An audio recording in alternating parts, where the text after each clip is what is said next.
Behind these walls in Hangzhou is one of the most remarkable private residences from the late Qing Dynasty.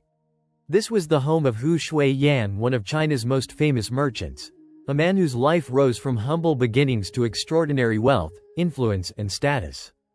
But this residence is more than a beautiful old house. It is a story told through architecture. Every carved panel, blue window, courtyard, rockery, hall, and garden view gives us a glimpse into the world Hu Xueyan built around himself. We begin at the main entrance. Guests today scan their admission tickets before entering the main hall area. The admission fee was 20 renminbi, or $2.95 when Wayne and Pei-Fen visited. Guests, aged 70 or older, are admitted free. Right away, the dark wood, carved ceiling details, and formal entry spaces begin to set the tone. This is a residence designed to impress before you even reach the main rooms. The signs at the site introduce this as the former residence of Hu Xueyan. Hu, also known as Hu Guangyang, became one of the most famous merchants of the late Qing period. The residence itself reflects the scale of his success: formal halls, family rooms, courtyards, carved wood, stonework, and a private garden built into the heart of the property.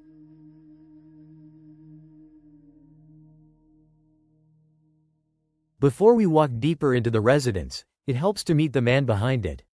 This is Hu Xueyan, a merchant whose rise brought him wealth, official recognition, and one of the most remarkable private residences in Hangzhou. Hu Xueyan started from modest circumstances and worked his way into banking, trade, medicine, and government-connected business. He became known as a red-topped merchant, a phrase connected with official rank and Qing Dynasty favor. His life connected money, politics, charity, medicine, and ambition. That is why this residence is not just a home, it is a physical record of status and influence. A quick look at the plan shows how large and complex this residence really is. It was not a single building, but a carefully organized compound of halls, courtyards, gardens, corridors, family quarters, and service spaces. Some areas were formal, built to receive guests and display status. Others were private, quiet, and carefully framed. As we move through it, the house begins to feel almost like a small private world inside the city. As we step into the center patio, notice how the residence opens up. These small courtyard spaces were not just decorative, they brought in light, air, and helped manage rainwater. The basins and drainage areas remind us that traditional architecture had to be beautiful, but also practical. This is one of the things Wayne enjoys most about historic buildings. If you slow down, you begin to see how beauty and function were built into the same space.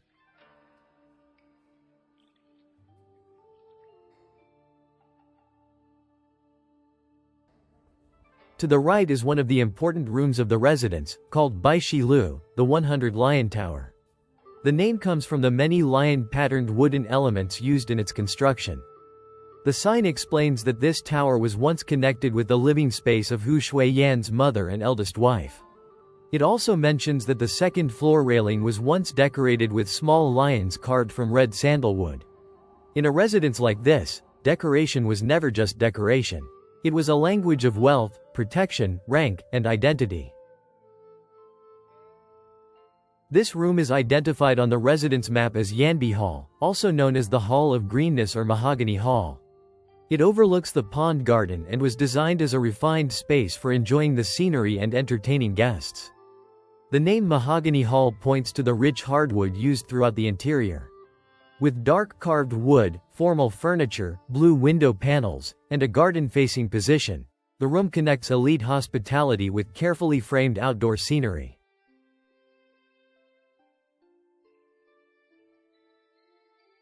Some of the names inside the residence feel almost poetic. One example is the Tower for Riding the Wind. The sign describes views toward important areas of Old Hangzhou and suggests the feeling of standing high enough to want to ride the wind home. This is a reminder that wealthy residences were not only practical places. They were also cultural spaces where names, views, calligraphy, and architecture worked together to create mood and meaning. The Hall of Elegance, or Qingya Hall, was another important room within the residence. The sign describes valuable materials such as rosewood, Chinese beech, red sandalwood, and brass components. The second floor was connected with Hu Xueyan's children, while the first floor was used for banquets and entertaining guests. That arrangement tells us something about the house itself. Private family life and public hospitality were layered into the same building. The Guanyin Hall gives us a more personal side of the residence. This was a separate courtyard where Hu Xueyan's mother worshipped Guanyin, the goddess of mercy. The sign describes his mother as thrifty, gentle, virtuous, and helpful, and says she had an important influence on Hu Xueyan's career and his charitable behavior. This small religious space reminds us that the residence was not only about wealth. It was also about family, devotion, and daily ritual.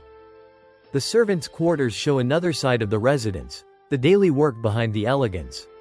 The sign describes servants' buildings and a communication system that used a European-style device, allowing a maid to communicate with her mistress. That detail is easy to overlook, but it says a lot. This home was traditional in its layout and decoration, but it also absorbed new technologies and outside influences during a period when China was facing major changes. The cellar is another practical feature. Located underground, it was likely used as a family treasure room and storage place for important objects. In a home filled with precious wood, carved furniture, valuable objects, and formal halls, hidden storage spaces were part of the larger system that kept the residence functioning. This small object is easy to walk past, but it tells a larger story. It appears to be a Western-style historic clock, the kind of luxury object that reflected imported taste, mechanical curiosity, and fascination with Western craftsmanship during the late Qing period. I would not say with certainty that this exact object belonged personally to Hu Xueyan, but inside the residence it fits the larger theme: wealth, display, and a world becoming more connected. Now it is worth slowing down to look at the details. The residence is filled with carved wood, blue lattice windows, shaped openings, plaques, stone panels, and symbolic patterns. The blue window panels are especially striking. Against the dark wood and gray stone, they add a vivid flash of color. They also help filter light, turning ordinary walls and doors into patterned surfaces. One of the most impressive details inside Hu Xueyan's residence is found above eye level, in the carved wooden brackets and roof supports. These are not just decoration. In traditional Chinese architecture, brackets help transfer the weight of the roof down into the columns, especially under wide eaves and covered walkways. But in a house like this, function and artistry were blended together. The supports become sculpture. Dragons, animals, flowers, figures, and layered story scenes are carved directly into the wood, turning structural pieces into symbols of wealth, taste, and craftsmanship. As a retired contractor, this is the kind of detail that really caught Wayne's attention. Today, we might hide structural connections behind dry wall, trim, or steel plates. Here, the builders made those supporting elements visible, and then turned them into artwork. Notice how deeply the wood is carved. Some areas are almost three-dimensional, with figures and animals projecting outward from the beams. This kind of work required highly skilled craftsmen, careful planning, and a lot of time. It also tells us something important about the owner. This residence was designed not only to be lived in, but to impress everyone who walked through it.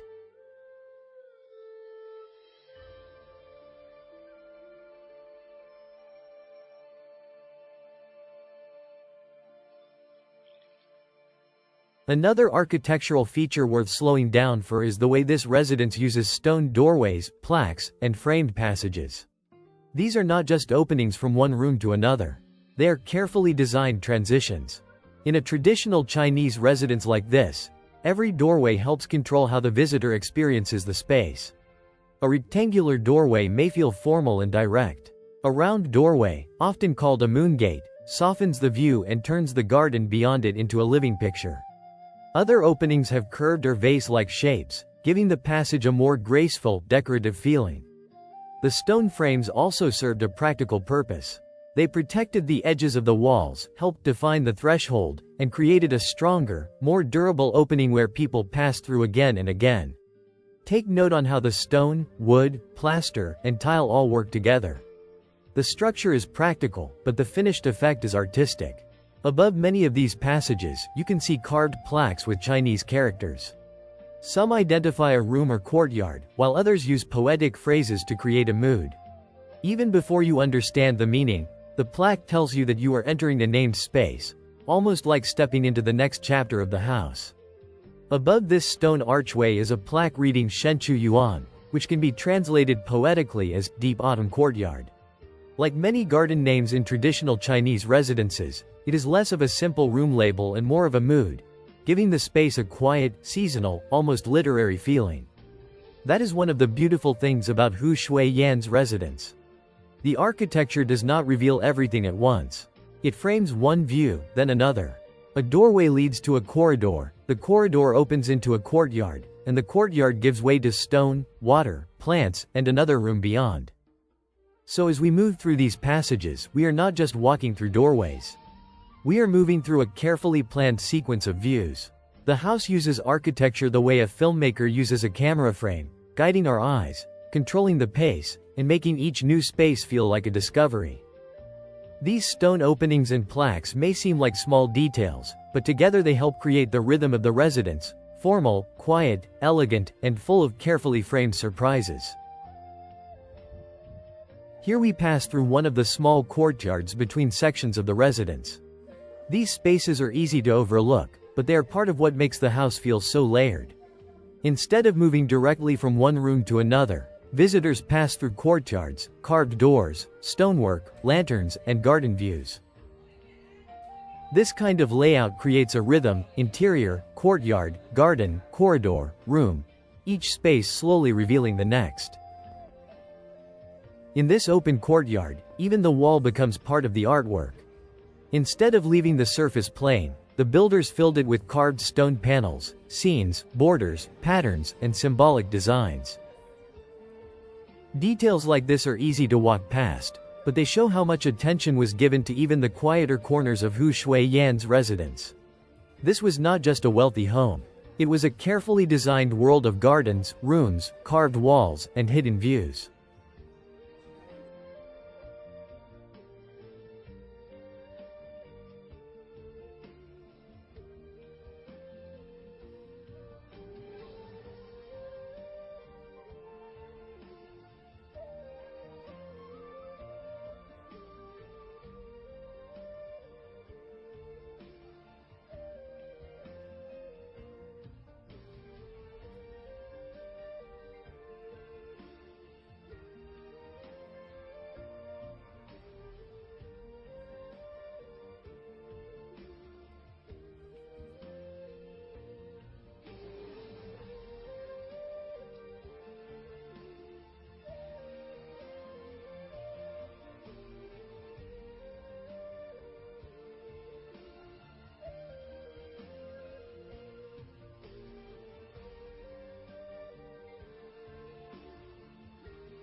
From the inner rooms, we step out toward the pond garden.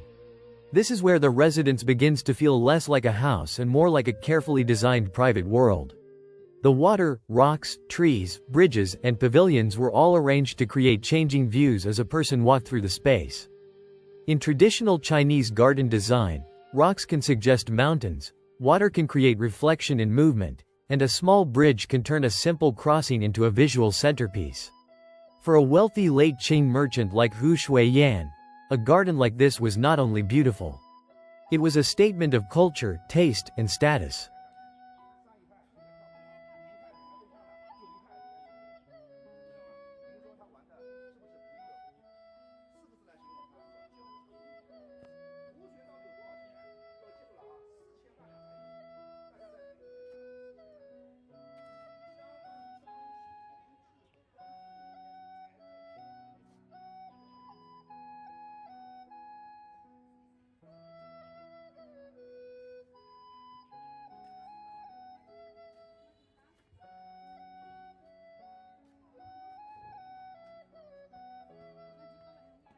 One of the most beautiful design ideas here is the framed view.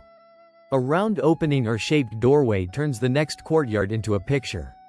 Before you even enter the next space, the architecture invites you to pause and look. The garden is not separated from the architecture. It presses right up against the walkways and halls, so that stone, plants, doors, railings, lanterns, and windows all become part of the same experience.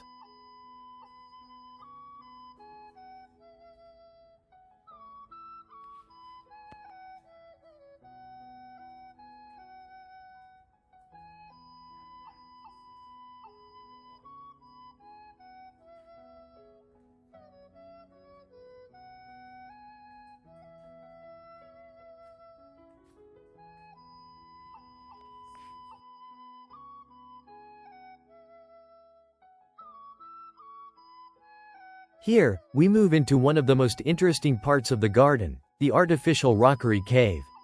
This was not a natural cave, but a carefully constructed feature designed to imitate the feeling of walking through mountain stone. In classical Chinese garden design, rockeries were more than decoration. They created hidden paths, framed views, and gave a private residence the feeling of a miniature landscape. A wealthy owner like Hu Xueyan was not only building a home, he was building an entire world inside the city. And this is the payoff. After the darker, narrow passage, the view opens back out over the pond, bridges, rooftops, and garden buildings.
Even the ground has been designed.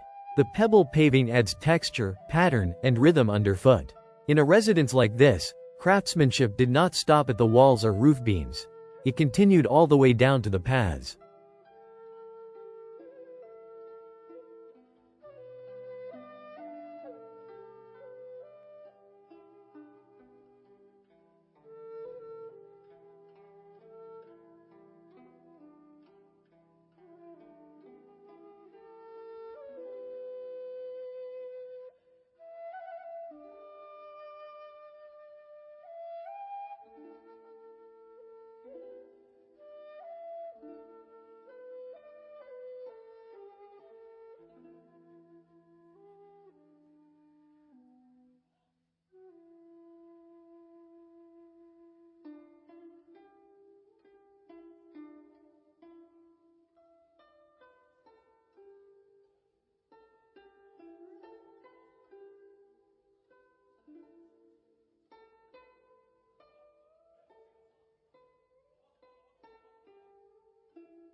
The pond and pavilion create one of the most memorable scenes in the residence. The buildings seem to rise out of the garden, surrounded by water, stone, plants, and carefully placed bridges. From here, you can understand why this home was considered so extraordinary. It was not only expensive. It was carefully composed, almost like a living painting. But Hu Xueyan's story did not end with wealth and beauty. Like many powerful men of his time, his success was tied to business, politics, credit, and risk. In the early 1880s, Hu became heavily involved in the silk trade. He held large amounts of silk at a time when markets were changing, foreign merchants were resisting his control, and money was becoming tight. What looked like strength quickly became a dangerous burden. The problem was not only silk. It was cash flow. Hu had enormous wealth on paper, but when confidence weakened and people began demanding money from his banking network, his businesses could not respond fast enough. Rumors spread. Depositors rushed to withdraw their money. Political enemies and shifting alliances made the situation worse. By 1884, Hu Xueyan was bankrupt. His property was seized, his official status was stripped away, and the fortune that had built this remarkable residence was gone. He died in 1885, at the age of 62. The mansion survived, but the world that created it had disappeared. Knowing how Hu Xueyan's life ended changes the way we look at the residence. The carved halls, garden views, hidden cellar, worship spaces, and formal rooms are beautiful, but they also carry the memory of a fortune that rose quickly and collapsed just as dramatically. Walking through these halls and gardens, we see more than beautiful architecture. We see how one man's success was expressed in wood, stone, water, carved panels, family spaces, worship halls, and hidden rooms. This is what makes Hu Xueyan's former residence worth visiting. It is not just a preserved mansion. It is a layered piece of Hangzhou's history. Hu Xueyan's former residence is more than a beautiful old mansion. It is the story of a man who rose from humble beginnings to extraordinary wealth, built one of Hangzhou's most remarkable private homes, and then saw his fortune collapse near the end of his life. Today, the money and power are gone, but the residence remains, in its carved wood, stone courtyards, blue lattice windows, hidden rooms, and peaceful garden views. Before we leave, this plaque reminds us why preservation matters. Without care, even the most beautiful pieces of history can quietly disappear.